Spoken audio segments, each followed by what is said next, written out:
Hi friends, welcome to my channel. Friends, ఈరోజు మన వీడియోలో వచ్చేసి గోధుమ పిండితోటి మైసూర్ బోండా అండి. చాలా టేస్ట్ ఉంటుంది.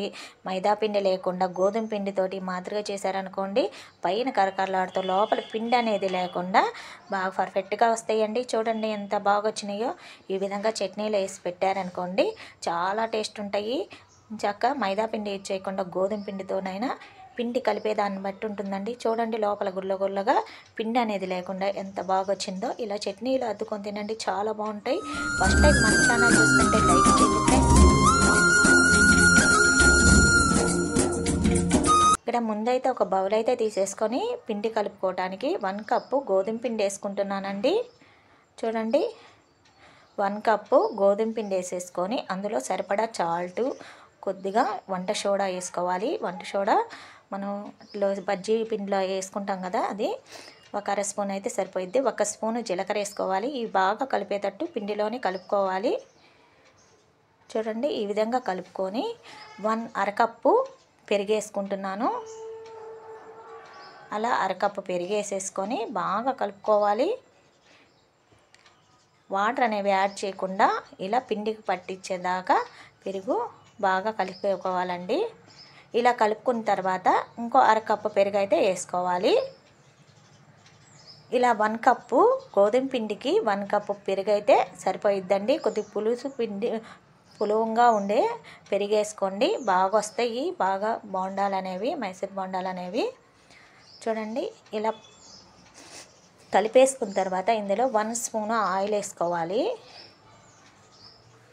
ఇలా ఆయిల్ వేసేసుకొని కొద్దిగా వాటర్ అయితే యాడ్ చేసుకొని ఇది బాగా కలుపుకోవాలండి. చూడండి ఆ విధంగా బాగా పిండి అనేది ఎంత బాగా కలుపుకుంటే మనకి మైసూర్ బోండాలు అనేవి అంత బాగా వస్తాయి. పిండి పైకి కిందకి కొట్టుకుంటూ బాగా కలుపుకోవాలి. వెండి చేసుకుంటూ బాగా స్మూత్గా వస్తుందండి పిండి అనేది. చూడండి ఆ మాదిరిగా కలుపుకోవాలి.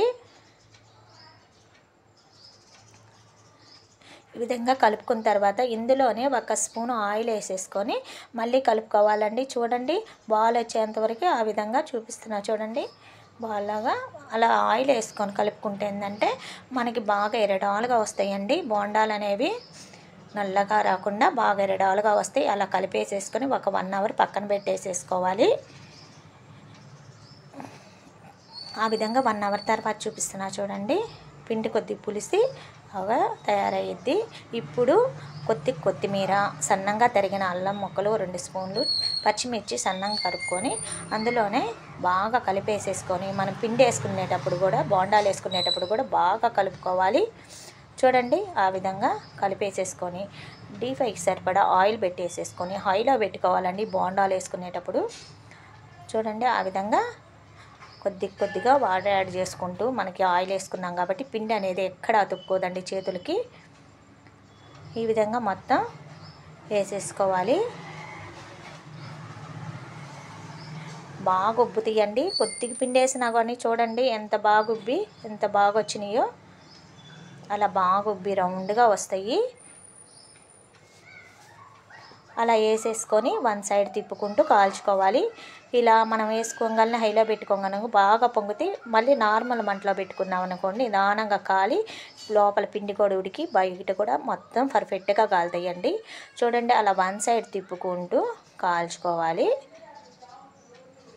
అలా మొత్తం ఇదే విధంగా వేసేసుకోవాలండి. చూడండి ఇలా వచ్చినప్పుడు కొద్దిగా హైలో పెట్టేసేసుకొని కాల్చుకోండి, బాగా వస్తాయి. ఈ విధంగా మొత్తం తిప్పుకుంటూ 1 సైడ్ తిప్పుకుంటూ కాల్చుకోవాలి. ఇలా సింపుల్ వేలో మనం ఇంట్లోనే ఈజీగా పిల్లలకి బోండాలు, మైసూర్ బోండా అడిగినప్పుడు ఇలా గోధుమ పిండితో చేసి పెట్టారనుకోండి, చాలా టేస్ట్గా ఉంటాయి. హెల్త్ కూడా చాలా మంచిది కాబట్టి ఈ విధంగా చేసి పెట్టేసుకున్నారనుకోండి చాలా రుచిగా ఉంటాయి. చూడండి ఎంత బాగా వచ్చినాయో. ఇలా ఆయిల్ పేపర్ మీద కానీ, టిష్యూ పేపర్ కానీ, వర్సిబ్లో కానీ వేసేసుకోవాలండి. ఆయిల్ ఏమి అంటది మనకి. చూడండి కొద్దిగా కూడా పీల్చదు ఆయిల్ అనేది. ఈ విధంగా పెట్టుకొని ఇలా చట్నీని పెట్టేసేసుకొని అలా ఒక్కోటి ప్లేట్లో పెట్టేసి ఇచ్చేసారనుకోండి, ప్లేట్ మొత్తం ఖాళీ చేస్తారు. అంత బాగుంటాయి ఫ్రెండ్స్. మీరు కూడా ఒకసారి ట్రై చేయండి.